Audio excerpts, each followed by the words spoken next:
Hello guys, welcome to my channel. આજે આપણે એક પરંપરાગત રેસીપી જોવાની છે। આજે આપણે શરદી ઉધરસમાં અક્ષીર એવી બાજરાની રાબ બનાવશું। તો ચાલો જોઈએ તેની રેસીપી। તો બાજરાની રાબ બનાવવા માટે છે ને આપણે 2 કપ જેટલું પાણી લીધું છે। એમાં 1 ચમચી ગોળ નાખ્યો છે, પછી અજમા નાખ્યા છે, હળદર અને સૂંઠ 1 ચમચી, અને આને છે ને આપણે ઉકાળી લેશું। કડાઈમાં છે ને આપણે 1 કપ જેટલો બાજરાનો લોટ લઈ લીધો છે। હવે આને છે ને આપણે ઘી નાખી અને શેકી લેશું। એક બાજુ છે ને આપણું પાણી ઉકળે છે અને એક બાજુ આપણે આ બાજરાનો લોટ છે ને ઘીમાં શેકી લેશું। ઘીમાં વ્યવસ્થિત એને શેકવાનો છે, થોડો બ્રાઉનિશ થાય ને ત્યાં સુધી શેકવાનો છે, એટલે આપણી રાબ છે ને ચીકણી ના લાગે। આ રાબ છે ને બાજરાની શરદી માટે અસ્થિર છે। એમાં જો સૂંઠ હોય, અજમા હોય, હળદર હોય એટલે ગળાની ખારાશ છે ને એને દૂર કરે છે, અને ગળું એકદમ તમારું બળતું હોય તો એકદમ સરસ સ્મૂથ થઈ જાય છે।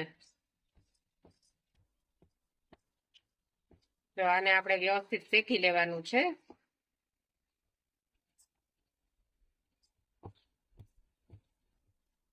છે ને આપણો ગોળ મેલ્ટ થઈ જાય અને અજમો અને સૂંઠ અને બધું સરસ ઉકળી જાય, એકરસ થઈ જાય ત્યાં સુધી આપણે એને ઉકાળવાનું છે। પાણી ઉકળી ગયું છે, હવે આપણે ગેસની ફ્લેમ ઓફ કરી દઈશું।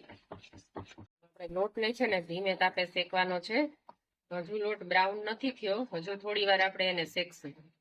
જો હવે આપણો છે ને લોટ શેકાઈ ગયો છે, જો બ્રાઉન જેવો કલર આવી ગયો છે। હવે આપણે આ જે પાણી ઉકાળેલું છે ને એ ગાળીને એમાં એડ કરી દઈશું।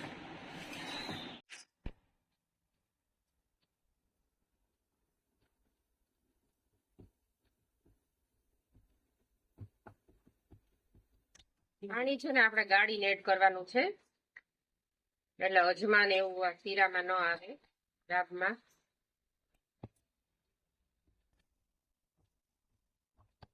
હવે આપણે એને કન્ટિન્યુઅસલી હલાવશું। હવે જો આપણું પાણી બધું લઈ લઈએ ને આ રાબ, ત્યાં સુધી આપણે એને હલાવવાનું છે।